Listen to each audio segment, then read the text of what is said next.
right, a blessed Sunday. Good morning, good afternoon, good evening sa lahat ng nanonood sa atin ngayon, mapa-live man or dito sa ating Zoom. Grabe, nakaka-bless naman, no? Isa sa mga nakapaboritong araw ko, no? Sa isang buong linggo. At pinakamahalaga, might I say, no?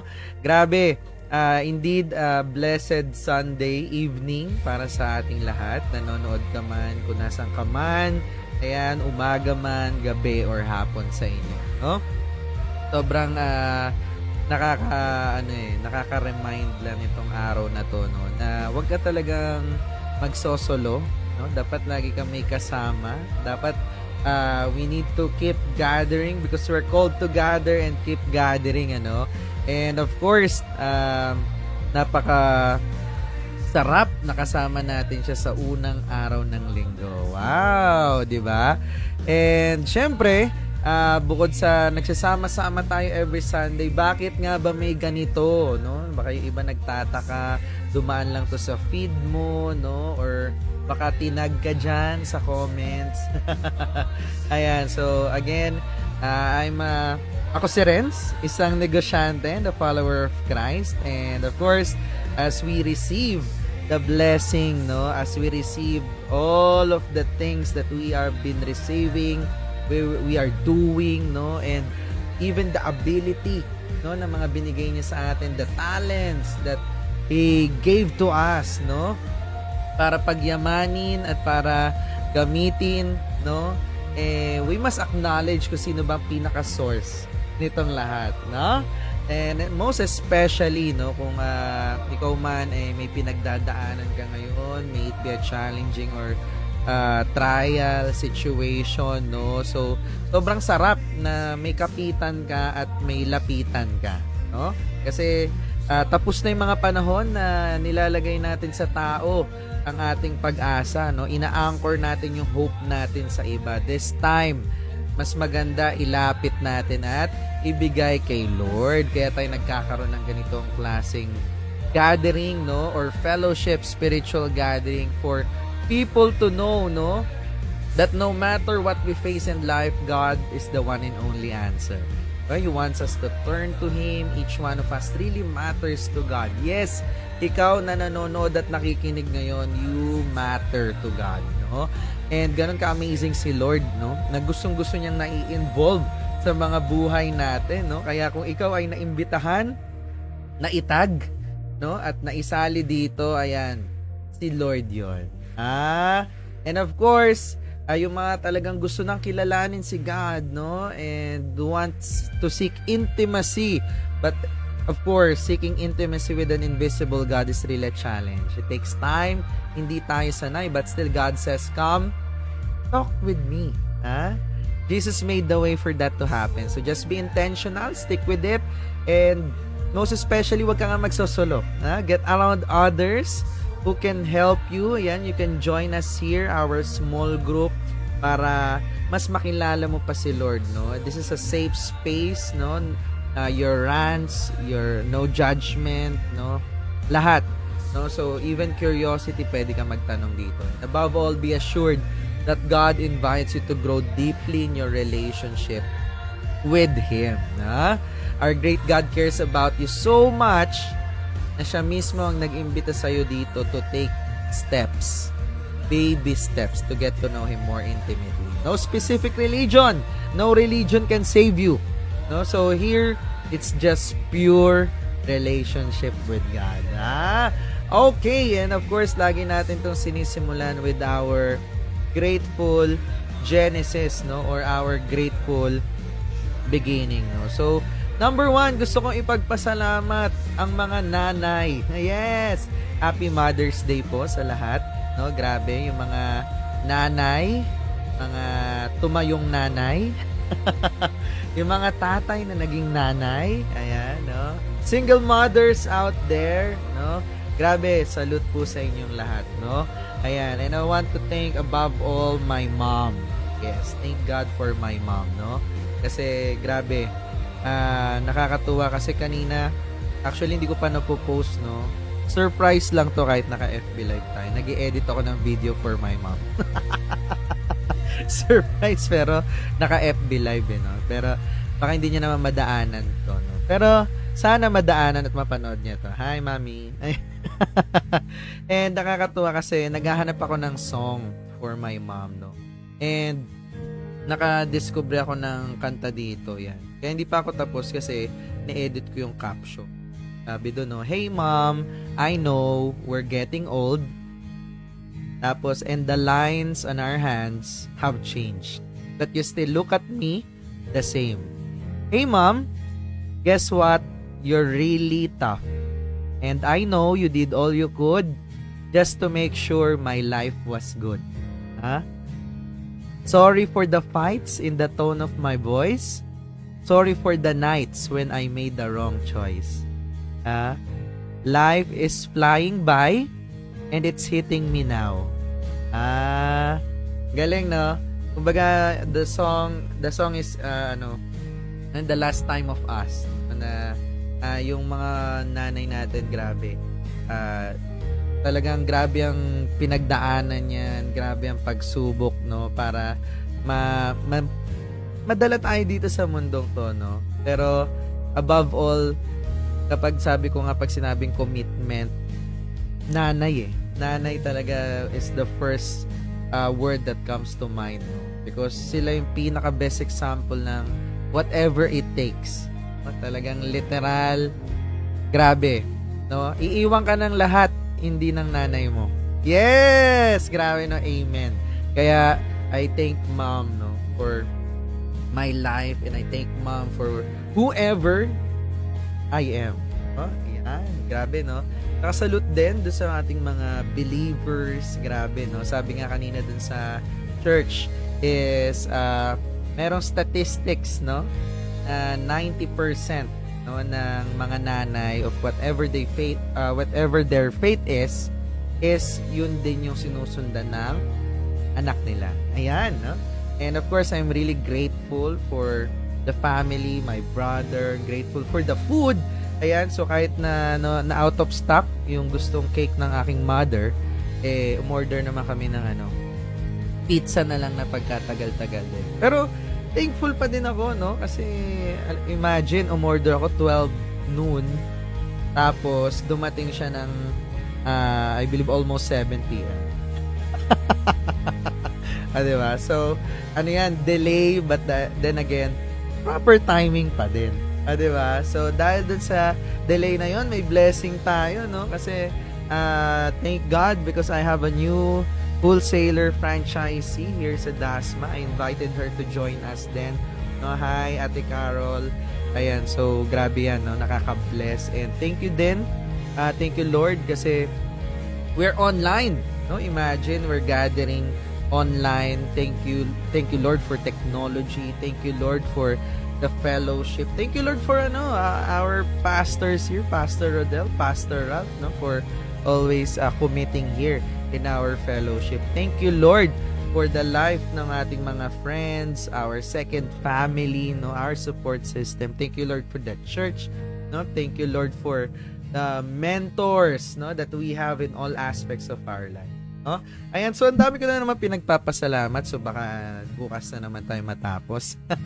Pero anyway, meron ba gusto mag-share na kanyang mga pinagpapasalamat, no? Sabi nga, kapag may mga gusto kang ipagpasalamat, you need to declare it, no? Declare it by your mouth, kaya ka binigyan ng gift to speak, no? Ayan, so sino gusto? Meron ba mag-share mga pinagpapasalamat mo this week, last week, or this year? Meron. Ayan. Yes. Can you hear me? Go ahead. Ayan, alright. Hello, Pastor Ral. Great day. Of course, kay Pastor Rodel. Of course, this is really just short. Kasi syempre si Lawrence have already mentioned all the great things that we have in life that we should be grateful for. So I'm just grateful for Pastor Rad. No? I started my new journey with the Lord Jesus. Amen. So I have here my booklet. You know? I finished my lesson kanina with one to one. No, Yes. so it's all Shout out, about Pastor Angelo. yeah. Shout out to Pastor Angelo, our mentor pastor for the one to one. So we finished kanina ni Lawrence yung all about salvation and lordship. And grabe, no? All of these times, no, na Lawrence, akala natin we as mentors in business are really so good.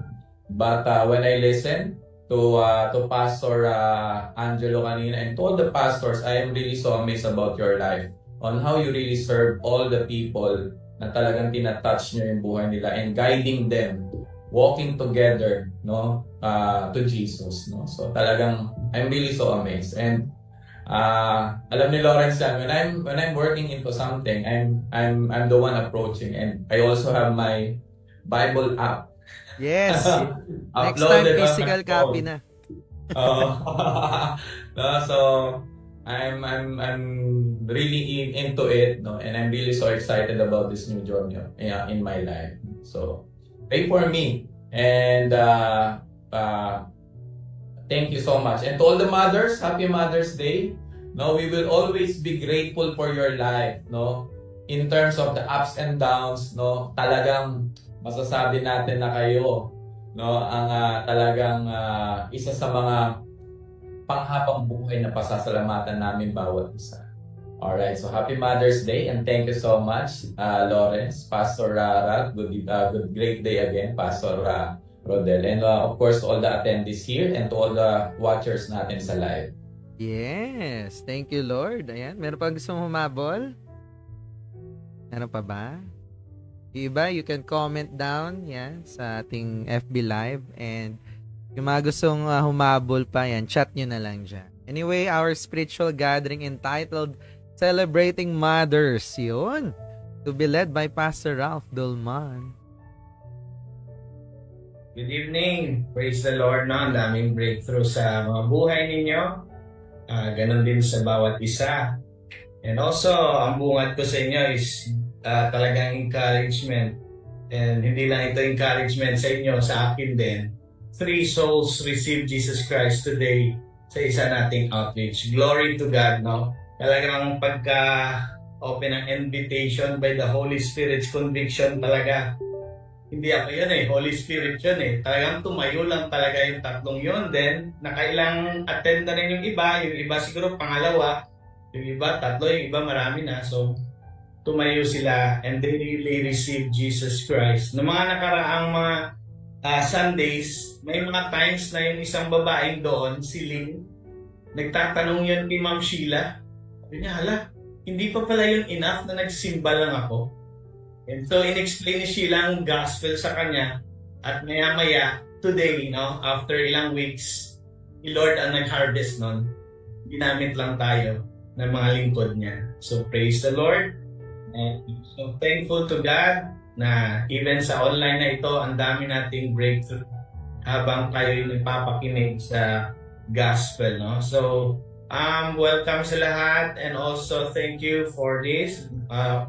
Lawrence and Froy and Pastor Rodel, salamat for this opportunity. Okay, let's pray before I continue. Let's pray. Lord, let your Holy Spirit speak through me, that you give us wisdom to understand and give us empowerment to receive what we will learn tonight from you and from your word. In Jesus' name we pray. Amen. So, celebrating mothers, this is a series focused on mothers. Si Eve, next nito, si Mary. So, ngayon pala ako magsisimula, Lawrence, ng ganitong series. Tama? Sige. So, next Sunday will be Mary. And next Sunday, kung meron lang, hindi pala next Sunday. After ni Pastor Rodel, will be Mary. So, and next June, series about fathers naman. Praise the Lord for the wisdom. Kasi nung inaral ko ito, alam ni Lawrence ito, Genesis chapter 1, chapter 2, chapter 3, chapter 4, ulit-ulit kami dito, palaging may bago.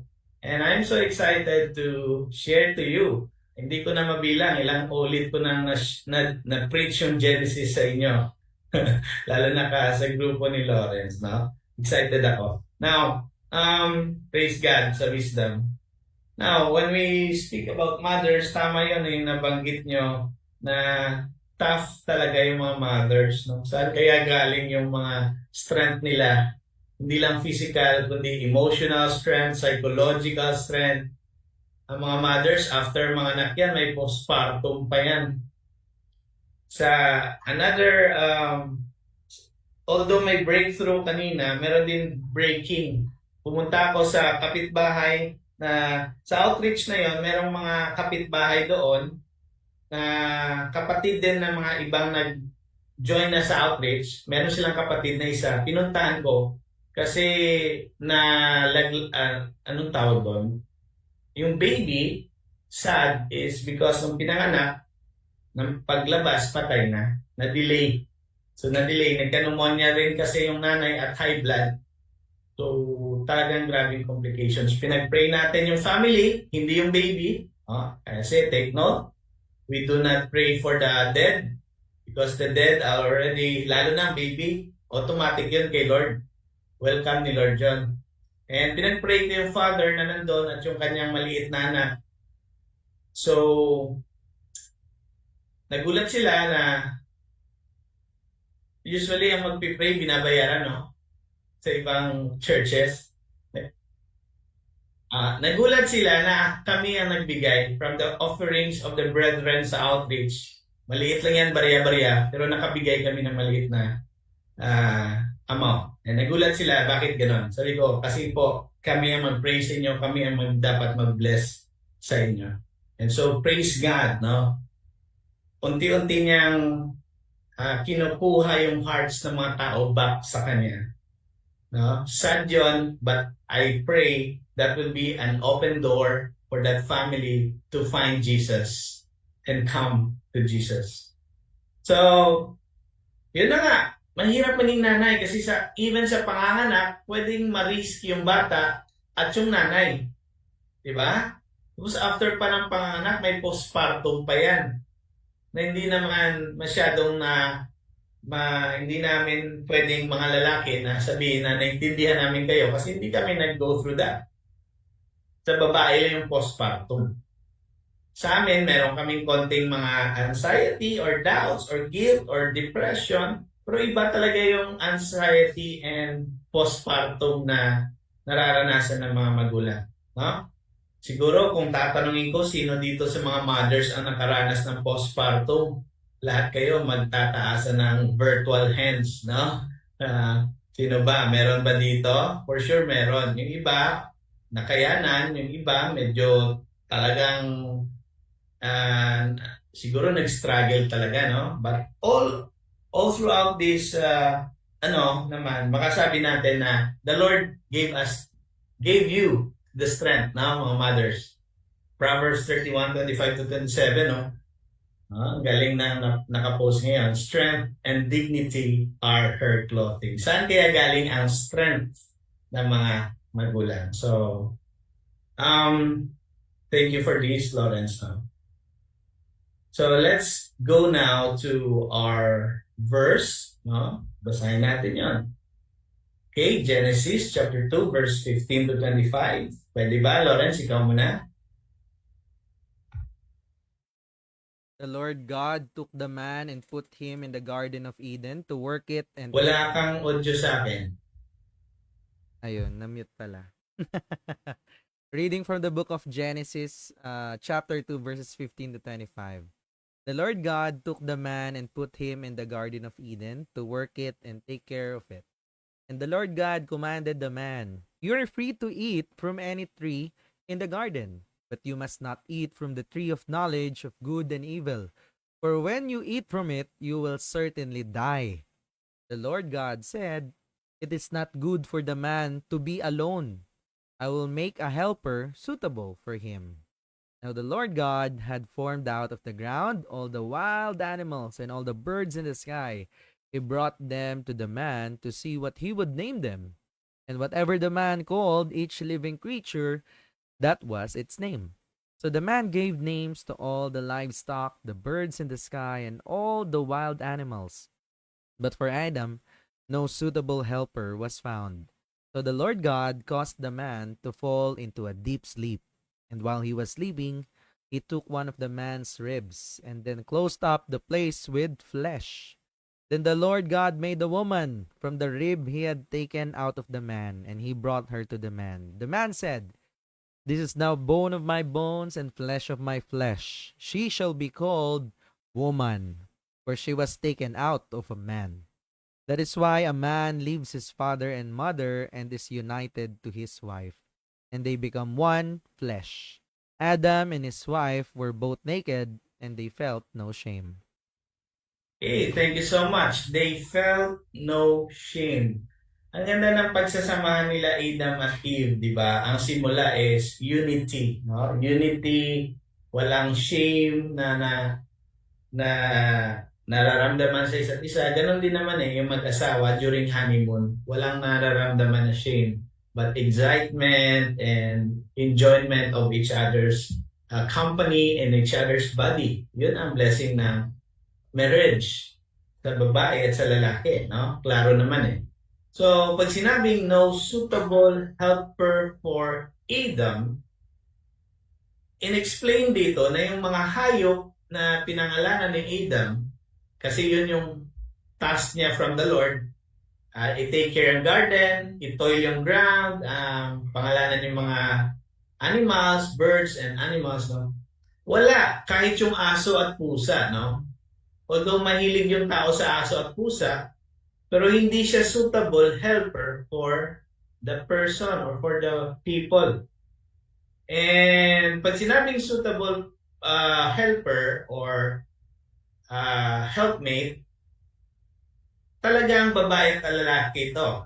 Hindi pwedeng lalaki-lalaki, babae-babae. Bakit? Explain ko further. Yung nakita nyo, I will make, sabi ni God, I will make a helper suitable for him. So sa mga bachelor dyan like Lawrence, don't worry for your partner because I will make, si God yun, I will make a suitable helper or partner for you. Ang galing na? Galing. Si Lord talaga yan. Si Lord, hindi yan trying hard. Pag sinabing suitable helpmate to the husband, kasi may pinagawa nga si God kay Adam to fulfill yung task na pinagawa ni God, kailangan niya ng tulong. No? Suitable helpmate yun. Meron din siyang another phrase na help meet. Saan galing yan? Help meet. Ha? Sa bahay, ang nanay lang talaga, walang makaka-replace. No? Ang nanay, ang siyang makakamit ng lahat ng kailangan natin. Siya talaga. Bakit? Saan galing yan? Baka gawa-gawa mo lang yan, pastor. Ito, nababasa niyo ba yung Hebrew? Oh, hindi rin. Nakalimutan ko na rin yan. Binabasa namin yan noon sa seminary. So, ang pagbabasa ng Hebrew, galing yan sa kanan, pakaliwa. Okay. Ang word na helper, sa KJV, help meet. Help meet. Ibig sabihin, ang wife lang or ang mother lang, makakamit ng need ng lalaki at ng isang tahanan. Tindihan niya? So, hindi lang siya helpmate, help meet pa. Ibig sabihin, imi-meet niya ang needs ng husband. At sa bahay, ang mga mothers, sila lang makakamit nun. So, what can we learn from here? Simple lang, no? Pero profound. Ito yon, number 1. The Lord God gifted our homes with mothers because there are needs at home that only mother can meet. May mga needs sa bahay na ang mother lang talaga makakamit niyan. Yung mother lang, walang iba. Ang daming mga needs sa bahay na dapat pilit mang i-fulfill ng lalaki, lalo na pag single dad. Mas mahihirapan siya. So, kasi, yun na nga, kung namatay yung asawa ng husband, mahirapan talaga siya. Okay, so it's another story. Kung gusto mong mag-marry, okay, basta namatay na yung wife mo, after you grieve, you marry again after ilang years. No? Sa batas, ilang days lang pwede na mag-marry. Alam niyo ba? I don't know kung 50 days, 60 days, baka 40 days lang. But again, no, dapat you take time to grieve. Hindi pwedeng panakip-butas lang yung babae kasi malungkot ka lang, nag-asawa agad. No? Hindi ganun. Again, alam natin, pag walang mothers ang mga bahay, wala talagang magagawa sa mga kailangan gawin na dapat sila yon. No? Isa sa mga ginagawa ng mga mothers na hindi kayang gawin ng kahit sino is number one, child bearing. Kaya ba ng tatay mga anak? Hindi. Pero, ang tatay, kailangan si tatay ng nanay kung gagawa ng baby. Kaya yung reasoning or debate ng iba na, Pastor, hindi. Ngayon makabago na eh. Pwede na yung lalaki sa lalaki. Okay, ang tanong ko sa iyo, ngayon kung pwede yung lalaki sa lalaki, ang tanong ko, saan ka galing? Sa nanay na merong husband. Sa female na nagkaroon ng partner. Hindi pwedeng mag-produce ang female na siya lang. Kahit sabihin mo high-tech na ngayon, sa tube na ngayon, nagpapanganak, tube na, di ba? Tube baby, ano tawag? Still, ang galing nun sa lalaki na semen, imimix sa egg ng female. Still, female and male. Tama tayo, di ba? Tama ang Bible. So, praise the Lord. Tama. So, childbearing, saludo ako sa lahat ng nanay. Ang hirap, ang hirap. Hindi naman ako nanganak, pero alam ko ang hirap. At lalo na sa Metro Manila, mas magastos. Ang latest na pinanganak sa bunso ko, yung pangatlo, malapit 200 eh. Grabe, malapit 200. Buti nga, na-lesson pa yun eh. Praise the Lord, no? May mga tumulong. Another thing na hindi pwedeng punan ng iba na role is yung pagiging ilaw ng tahanan. Only mothers can do that. Si tatay naman ang haligi. Ang mga nanay, strong support din ito. Pag nanghihina yung bata, nalulungkot yung bata, nakaka-comfort talaga yung nanay. Strong support sila eh. Also, magkasama yung pag-comfort ng nanay. Pag may sakit ka, uuwi ka ng bahay, kumari, college student ka, pag may sakit ka, gusto mo, magpalambing ka sa nanay mo. Di ba? Ganun yan. Nailutuan mo naman ako ng favorite kong sabaw. Ng gano'n. Inspiration. Iba naman mag-inspire yung tatay, iba rin din naman yung nanay. Okay? Organization. Ang galing ng mga nanay na mag-organize ng mga bagay. Pero hindi lahat. May mga nanay din naman na walang talent sa pag-aayos. Iba yung kanilang talent. Innovation. Pag sinabing innovation, kaya niyang gawa ng paraan yung lumang bagay, papagandahin niya. Example, ang breakfast nyo, paksiw na isda sa umaga, gagawin ni nanay ng prito sa lunch at sa gabi, yung may itlog na may sarsa. Isang isda lang yan. Innovation tawag doon. Okay? Taga-tiklop, taga-ligpit, organization. Tama po, ma'am. Kung may toddler ka, isang ganun mo lang, yung tinupi mo, wala na yan. Sino mag-agree sa akin? Pag may maliit kang bata, kakaayos ko lang ng bahay, pag isang mo lang, nag-CR ka lang, paglabas mo, hindi na naman maayos. So, ganun yan. Congratulations. Saludo ako sa mga nanay, no? So, kaya mga tatay, ang ating is talagang suportahan sila. Taga-secure ng mga kung ano-ano sa bahay. Yes po. Lalo na itong isa, locator. Finder of lost things. Dito sa bahay, hinahanap ko na yung isang bagay o susi. Kunwari, sabihin ko, Sheila, sana ba yung susi? Sabi niya, andyan sa pangatlong shelf, katabi ng Bible, katabi ng vase, andyan sa gitna, hanapin mo. Sabihin ko pa rin, saan dito? Pupuntahan niya ako, kukunin niya yung susi, andito. Kung snake ito, tinuklaw ka na kanina pa. Ganon yung mga nanay. They know everything. Yes. Sabihin ng iba, tama po yan. Yung bibig yung naghahanap. Tama po yan. And mothers are very keen when it comes to things at home, di ba? Grabe, no? So, again, no, only mothers can feel that need. Wala nang iba. Okay? Basic yun, pero malalim yun. Kaya pag nawalan tayo ng mother, ang bigat. Kung masigla yung bahay, lahat na nagkasakit, si mother hindi pa nagkasakit yon. Pag siya naman nagkasakit, ang gloomy ng bahay. Parang wala na. Wala na kaayusan ng bahay na. So let's move forward. Basahin naman natin yung chapter 4. Chapter 2, jump sa chapter 4. Sinabi dito, Adam made love to his wife Eve, and she became pregnant and gave birth to Cain. So ilang months itong nangyaring lahat? 9 months. Yung verse 1, 9 months. Kasi sa verse 2, another 9 months. Later, she gave birth to his brother Abel. Now Abel kept flocks and Cain worked the soil. Si Abel shepherd, si Cain farmer. Kita mo, magkatabing verses, 9 months yung pagitan. At for sure, nagpahinga muna siya after ni Cain.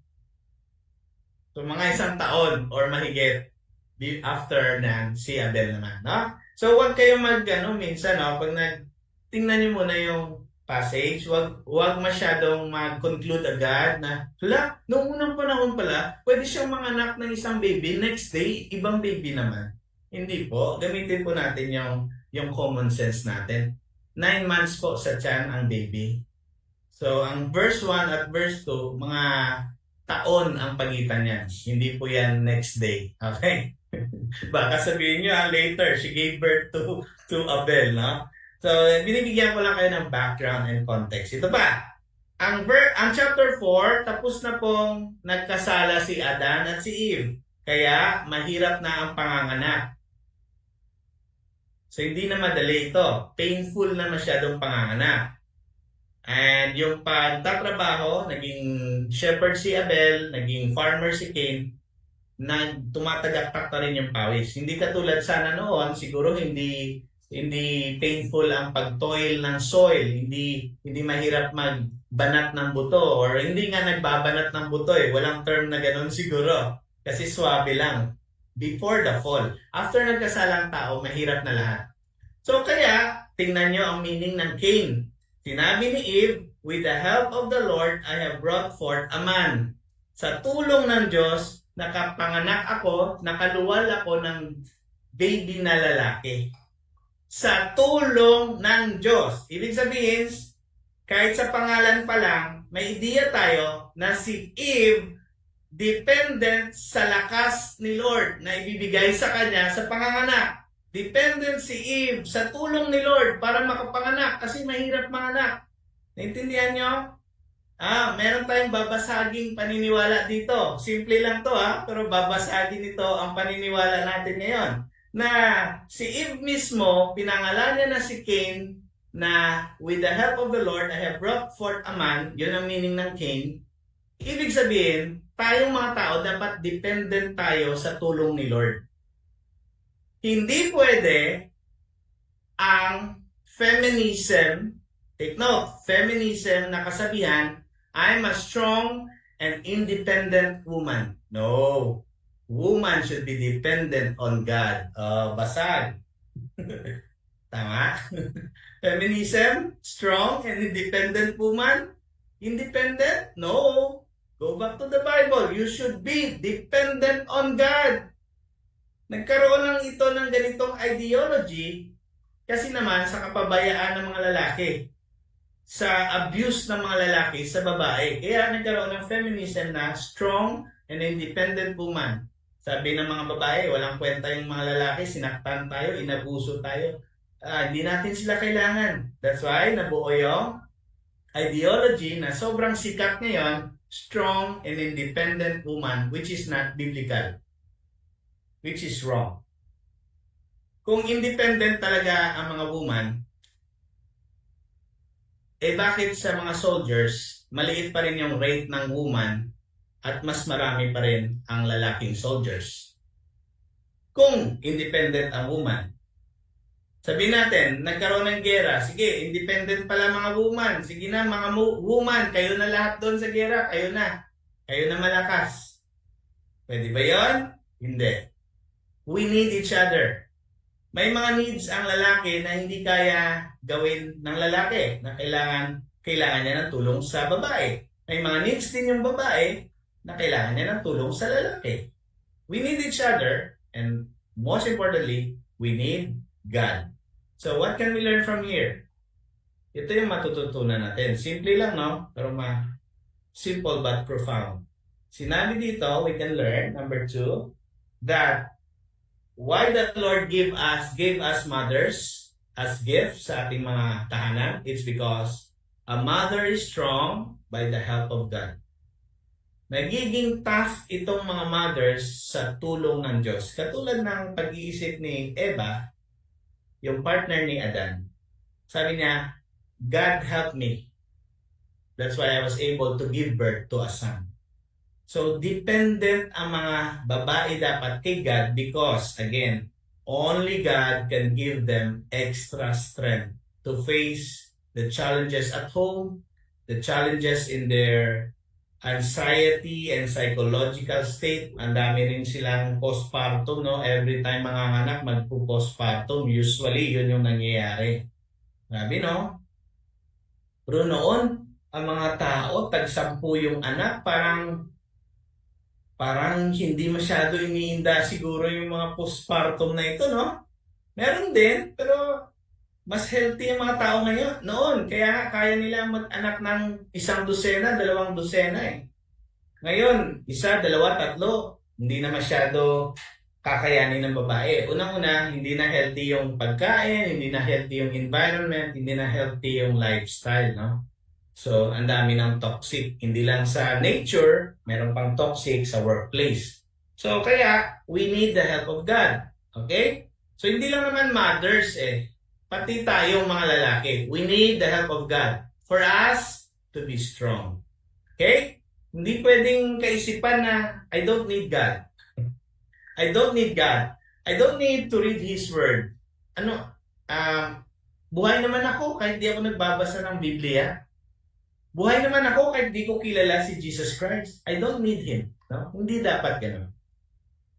We need God. For now, siguro malakas ka, time will come, you will realize you need Jesus Christ in your life. So, salamat sa mga mothers natin na binigay sila ni Lord sa atin. Sila ay malakas sa tulong ng Diyos. Okay? So, ngayon, ito pa. Mahirap talaga ang pagiging mother. Kasi even sa Proverbs, kung babasahin natin ha, a mother's role is challenging, a journey filled with triumph, yung mga winning moments, and also there are tears. Kaya nga, sabi sa Proverbs, tingnan nyo, a wise son makes a glad father.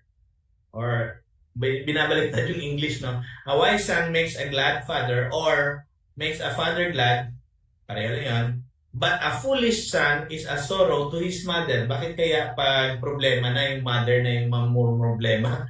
Pag okay yung son, ang father naman, no? Ito pa, Proverbs 15:20. A wise son makes a glad father, but a foolish son despises his mother. Ang mga mangmang na mga anak ay dinidespise ang mga mother. Now, minsan sa school, pag meron kang maliit na bata, proud na proud ka, kumanta yung bata sa stage, naging winner. Di ba usually, yung mga parents sabihin nila, anak ko yan, mana sa akin yan, nanalo sa singing, kunwari, anak ko yan, no? Proud na proud. Paano naman pag may problema yung bata? As a chaplain sa isang school, minsan yung mga parents, pag may problema na yung bata, parang dinidisown nila yung bata eh. Sabihin nila, ewan ko ba teacher, ewan ko ba pastor, bakit nang babatok yung anak ko, hindi ko naman siya tinuruan ng ganyan. Mga ganon. Minsan dinidisown ng parents na pag meron ng problema yung bata, hindi dapat ganun. Dapat samahan natin yung tao when meron siyang winning moments. Pag hindi naman siya winner, samahan pa rin. Ganon din yan sa mga bata. Kaya ganito mahirap yung pagiging magulang, lalo na pagiging nanay. Kaya tingnan mo, ang Bible na mismo nagsasabi, palaging yung mother yung affected. Pero pag ang son maayos, yung father nag-cheer. Parang unfair to So, let's go now to the third verse na ating i-quote kasi dito lalabas yung third truth natin. This is the last. So, sinabi dito, her husband is respected at the city gate. Proverbs 31:23 to 31.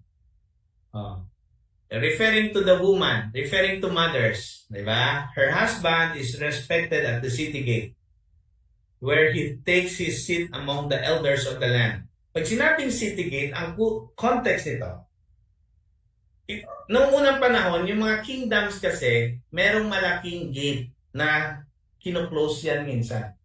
Pag inopen yan, ibig sabihin, umaga, merong mga transaction sa city gate. That's why mga kalalakihan dyan nakaupo, mga tax collectors, mga elders, mga membro ng council, kung sa ano pa, mga councilors sa konteksto natin ngayon. Noon, may mga council din sila, mga elders, mga judge, no, nag-judge kung anong mga problema, mga traders, mga tax collectors. So, ito yung kalakala noon. Pag sinabing city gate, nandun yung business center.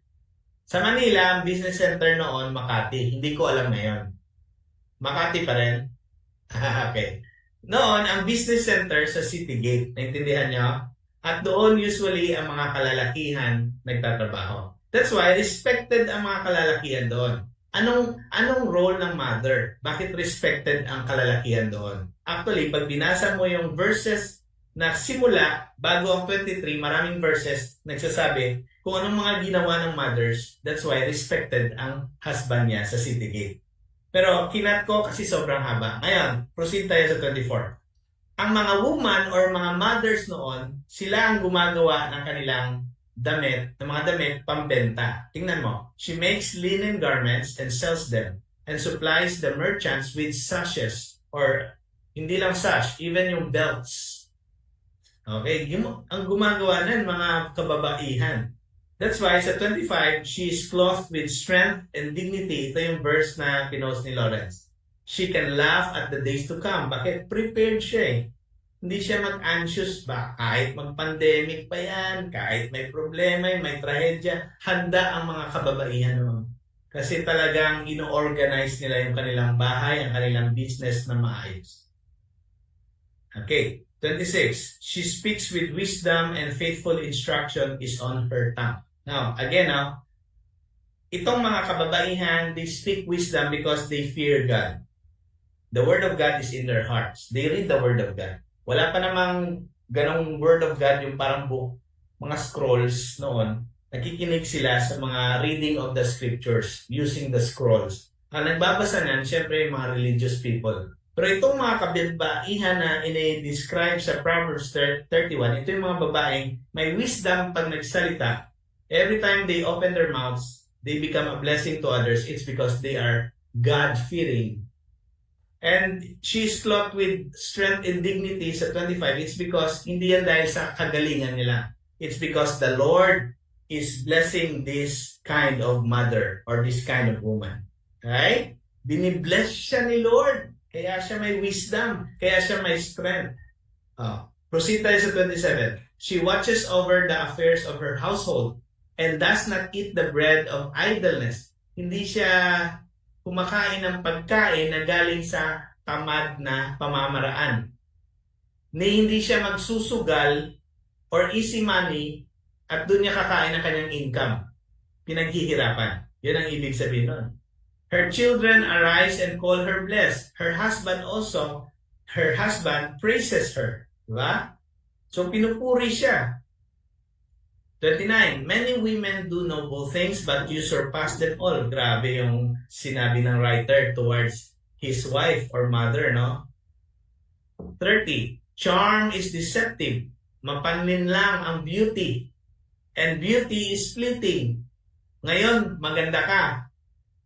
After ilang years, wala na yan. Ako, may buhok ako noon, 10 years ago. Pwede kayong tumawa. Ngayon, wala na. It's because beauty, dumadaan lang yan. Pero sabi ng Bible, huwag kayo masyado mag-focus sa beauty. Panlabas lang yan. Ito, but a woman who fears the Lord is to be praised. Dito tayo, sa mga kababaihan, sa mga mothers na merong takot sa Diyos. 31. Honor her. Purihin natin. Bigyan ng honor.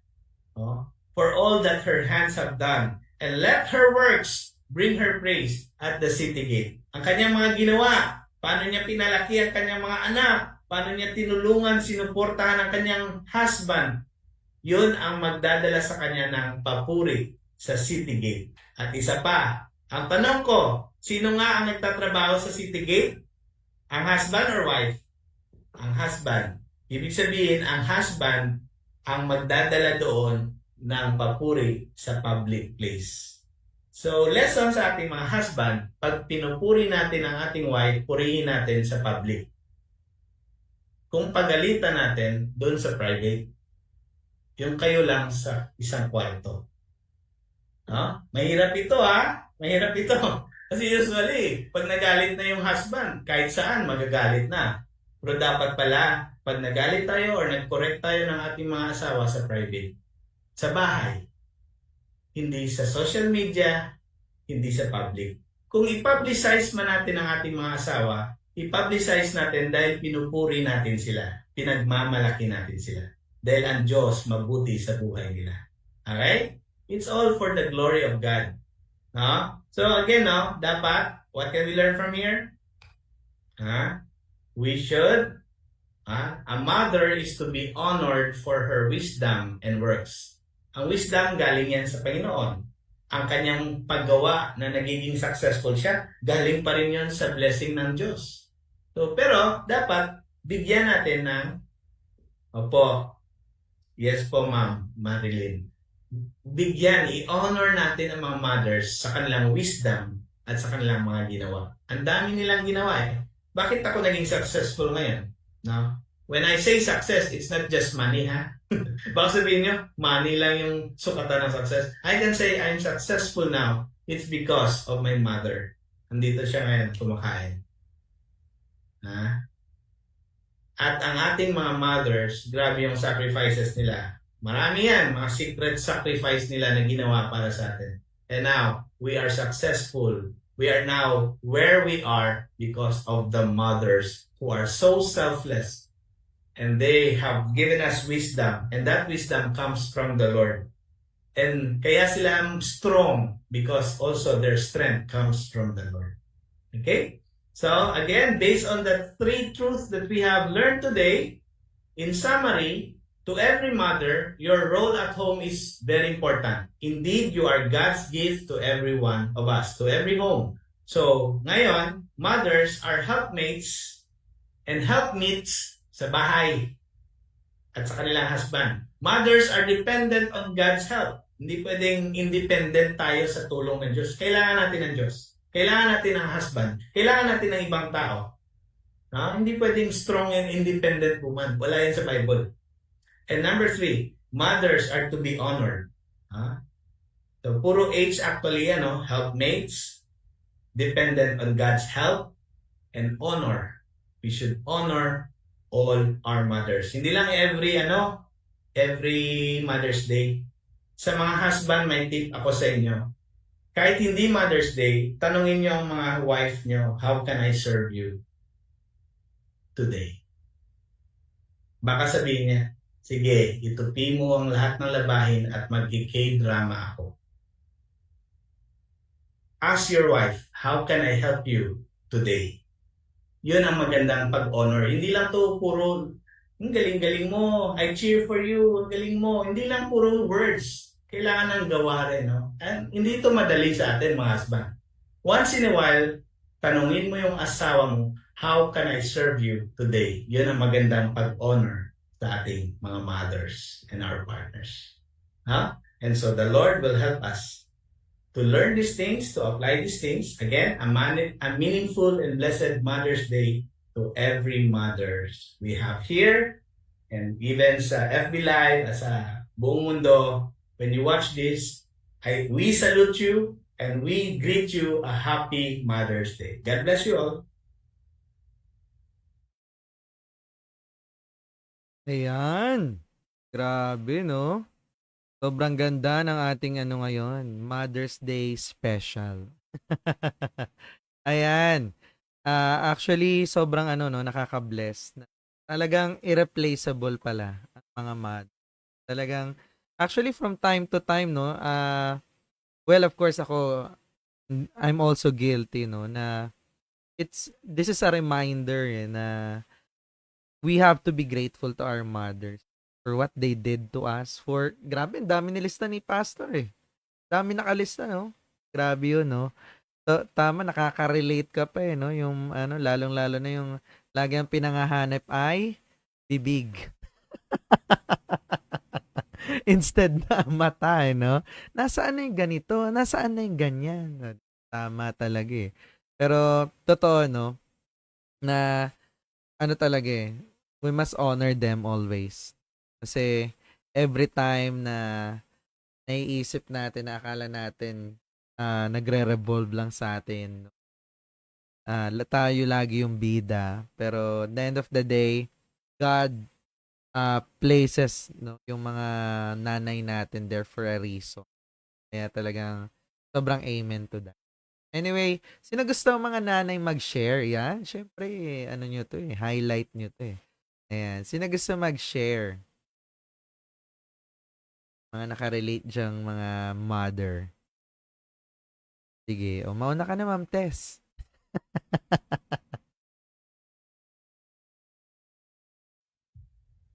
Hi, good evening. It's been an honor para ngayong araw na ito ay ma-honor kami, no? Ng, hindi lang tradisyon kasi nakalagay naman sa Bible kung paano ituturing ang mga nanay na katulad ko na talagang dependent kay God. Kaya kami naging strong dahil para sa family. So, lahat naman ng nanay, secondary na lang yung sarili, no? Lalo na pagka yung alam ni anak ko may pinagdaraanan, di ba? So, una namin iniisip, sana ako na lang. Tapos, lalo na pag may sakit, di ba? So, ibig sabihin na, ayun nga, intuition, alam namin yun. Kasi siyempre kami nagpalaki. yung alam namin yun, yung kahit hindi magsabi, yung kilos pa lang, alam na namin na, kamusta? Kahit alam namin na nagsisinungaling o hindi. Yung ganun. Kasi nga, yun nga, kasi nakalagay naman sa Bible, parang yung karakter ng pagiging ina. Hindi ba nga si Mama Mary? Kaya ramdam ko siya, nung habang si Jesus pinapako, iniisip ko na lang, what if anak ko yun? No? Baka, kung ako yun, baka nauna pa ako matigo. Pinatake ko. Dahil hindi ko kayang dito anak ko na pinaparusahan ng gano'n. So, I'm so blessed na ngayong araw na to, bilang nanay, ay nagpupunyagi bilang sa araw na ito, Mother's Day. That's why I'm so thankful na merong ganitong araw para sa mga nanay. Maraming salamat po, Pastor. Maraming salamat. Galing. Ayan. Sino pa gusto mag-share? Kung nga pala, no, nakalimutan ko yung intuition na yun. Nandun yun sa lista. Kasi connected tayo sa pusod natin sa nanay, di ba? Ang pusod ng lahat ng baby sa nanay connected yan eh. Kaya ang taas ng pakiramdam nila. Alam nila yan, kung may problema, may sakit, may nangyaring masama. Alam nila yun. Tama. Wala kang maililihim sa nanay mo. Ayan. Sino pa gusto mag-share? Meron pa ba? In relation dun sa ano, no, sa shinare ni Ma'am Tess. Ang galing lang. Siguro, pumasok lang sa akin, no. Parang, the deeper meaning of Mother's Day siguro is not to only honor our mothers for giving us life physically, but also to honor our true parent, which is si God. No? Na siya ang nagbigay sa atin talaga ng buhay in all levels eh. Physically, intellectually, spiritually, no? Na every time na inaalala natin yung mga nanay natin, no? We should also remember God who created us. 'Di ba? Kasi tama eh, alam ng nanay yung sakit kapag, alam mo yon, yung lalo na yung mga anak na, well, pag alam mo na, syempre sabi wala kang utang na loob, yung mga 'di ba? So, pero in the same way, dun mo makikita eh na bilang parent, ganun din si Lord sa atin. No, when we are not grateful, no, or we're either ungrateful, na hindi lang man natin ina-acknowledge, no, yung existence ni God sa buhay natin, no. Every time na may mga nangyayari, no. Every time na yung binigay niyang sacrifice para sa atin, no. So, ang galing lang din na naisip ko lang kanina ba nagsasalita si Ma'am Tess, no? Tama, no? Parehas na parehas eh. 'Di ba? Na kapag may naramdamang kasakit o yung parang ilagay mo na lang yung sarili mo doon sa part na yun, lalo na sa mga magulang na eh. 'Di ba? Na kung ikaw nga nasasaktan ka every time na may ginagawang mali or may hindi ka lang man naalala, 'di ba? Yung mga ganon, 'di ba? So, ang galing, ganon din si Lord eh, sa buhay natin. So, sarap sa part na yun. Ayan, may gusto pa ba mag-share? Yung nabati mo na yan sa, ewan ko, ilang Sundays pa ba? 4 lang, no? Anyway, nasa ano kasi yan siya, Ephesians 6:1, meron din sa Colossians 3:20, children, obey your parents in everything, for this pleases the Lord. Ang obey na yan dyan, ang meaning niya pala sa Greek, maganda yan, meron na akong nagawa niyan, pero ang meaning niyan sa Greek ng obey, actively listening sa command at sa nagko-command para mag-obey. So connected yan siya sa parents. Tama. Pag sinabi ni Lord sa Bible na obey your parents in the Lord for this pleases God, obey your parents in everything. Obey because ang children dapat nag-actively listening hindi lang sa nanay, kasi ginamit lang naman ni Lord ang nanay. So dapat tayo mga parents pala, God-fearing, kasi once we open our mouth to instruct our children, then they can only obey if we have instruction from the Lord. So hindi sila makaka-obey kung hindi tayo nagtayo bilang spiritual leaders at home. Sa obedience pala doon na obey your parents in the Lord, mag-o-obey sila kung ikaw din God-fearing.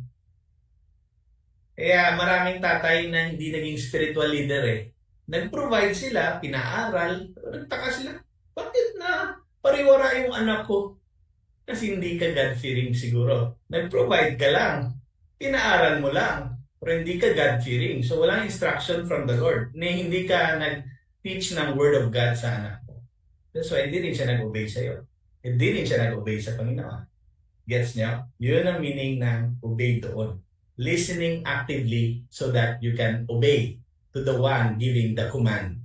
Yun pala yun. Tama, no? Galing. Parang kanina lang pinag-usapan namin sa Lordship. 'Di ba? Na you need to obey Kasi nonsense yung pagtanggap mo kung hindi ka rin susunod naman dun sa. Kumbaga parang pumasok ka tapos nagkaroon ka ng boss. Nandun ka pero hindi ka naman nakikinig. Tama, no? Galing. Ayan. Sino pa gusto mag-share? Yes. Meron pa ba?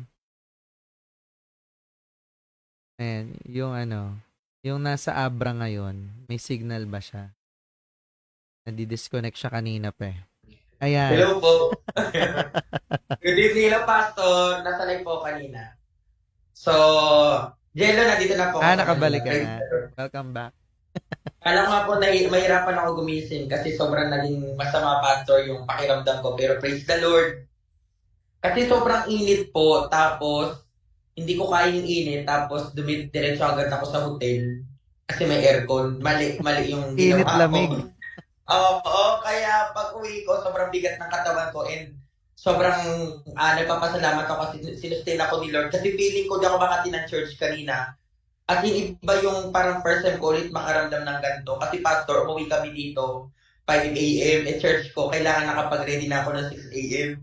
Sabi ko, Lord, nasama ng pakiramdam ko talaga. Pero yun, thank you Lord kasi nakapag-serve kanina sa church and nagawa yung mga ministries. So, napaka-fulfilling po nung araw kanina. So, sabi nga nila pastor sa church namin, parang iba yung boses mo, iba yung ano mo. Pero, isa yung natutunan ko na hindi ka pwede mag-excuse kapag tinawag ka ni Lord. Kasi si Lord, hindi naman siya nag-excuse nung sinave niya tayo na nagpapako siya sa cross para sa atin. So, sabi ko nga kanina, nag-reflect ako, napakaliit lang nung gantong situation para hindi ka mag-response dun sa faith o sa ministry na tinawag ka ni Lord. Pero yun po, praise the Lord. Ako, Pastor, I just want to share sa part na totoo talaga. For me, ang mother, Happy Mother's Day po muna sa lahat ng nanay, no? At takbuhan talaga natin ang nanay. Ako, naalala ko lang before na parang maliit na bagay na lang si nanay pa nagde-decide. Pero ako kasi pastor, ang pinagkaibahan ko na sa iba, maga po ako na ulila. At the age of 18, nag-pass away na si mama. Pero alam ni Lord na until up to now, yung mga advices ni mama before nung buhay pa siya, talagang nire-respect ko, ino-honor ko until up to now. No, na yung isang bagay na yun na wag talaga lalaki yung ulo mo. Yung sa lahat ng bagay, may achievements ka man or what, yung humility. And totoo pa yung sinabi niyo po kanina, mahirap talaga mawala ng magulang. Sobrang totoo. Sobrang totoo. Kasi po, 18 years old, nag-pass away si mama. 19 years old naman, nag-pass away si papa. So, talagang ang bata ko na naulila. Ang dami kong, pinost ko nga to Jello, hindi ko alam kung nabasa mo. Ang dami kong option talaga na umasa. Pero, naging malaking blessing nung nakakilala na ako before mawala si na mama at papa. Sabi ko nga siguro hindi ko kakayanin yun, yung ganun. Kasi ramdam ko talaga yung comfort ni Lord. And Pastor, praise the Lord. Ang dami kong nakausap na mga batchmates ko before nung nasa college ako that time na sa kanila, parang natanggap nila nung nawala yung parents nila. Talagang 5 years, 6 years, bago talaga nag-sink in sa kanila na wala na talaga yung parents nila. Pero ako, pastor, hindi siya naging mahirap sa akin. Yung parang naging center na lang ng point of view ng buhay ko, hindi na dapat ko mag-worry kasi save naman sila. So, yun yung naging comfort sa akin ni Lord that time. Kaya less than 1 year, pastor, hindi naging mahirap sa akin. May mga time, minsan pag naisip ko yung part na ganito, minsan natitiri-ay ako. Pero yung comfort, naramdam mo talaga yung comfort ni Lord na hindi kanya hayaan mag-suffer sa ganung part. So, ang sarap lang balikan na yung mga ginawa ng mother natin. Yung sabi ko nga kanina, no, nag-celebrate din kami ng Mother's Day. Walang makakatumbas talaga sa effort, sa patience ng mother natin. Kung paano nila tiniis yung mga murmur natin, yung pag-disrespect natin sa kanila. Pero still, yung love pa din nila sa atin, no? Sabi ko nga, yung patience ng mother, sobrang stretch talaga yan. Sobra. Parang yung patience nila dapat 50% na, naging 100% na sa pag-stretch, pag-iintindi nila sa atin. And sabi ko, deserve na mga parents talaga na i-appreciate, hindi lang sa part ng Mother's Day, kundi everyday, yung pag-value natin sa kanila. Kasi for sure, Pastor, yung mga parents natin sa panahon na, di ba, nakakaramdam din yan sila ng lungkot, na gusto na nila minsan sumuko na lang, mga ganong part. Pero in return, ang laki din ng part natin bilang mga anak. Ako kasi, Pastor, ang dami kong ding mga nanay ngayon na talagang ina-appreciate ko din until up to now. So, maraming salamat po and God bless. Yes, totoo yan, no? Na never ano yan. Never mararamdamang magrereklamo yan. Or, alam mo yun, talagang hindi niya ipaparamdam sa'yo na may something. Parang laging magaan. Kaya nga, lagi ko sinasabi, sobrang blessed natin, no? Na parang pagising natin sa umaga, may pagkain sa hapagkainan, naka-ready na, okay na. Ikaw, wala, kakain ka na lang, tapos sasabihin mo pang hindi masarap.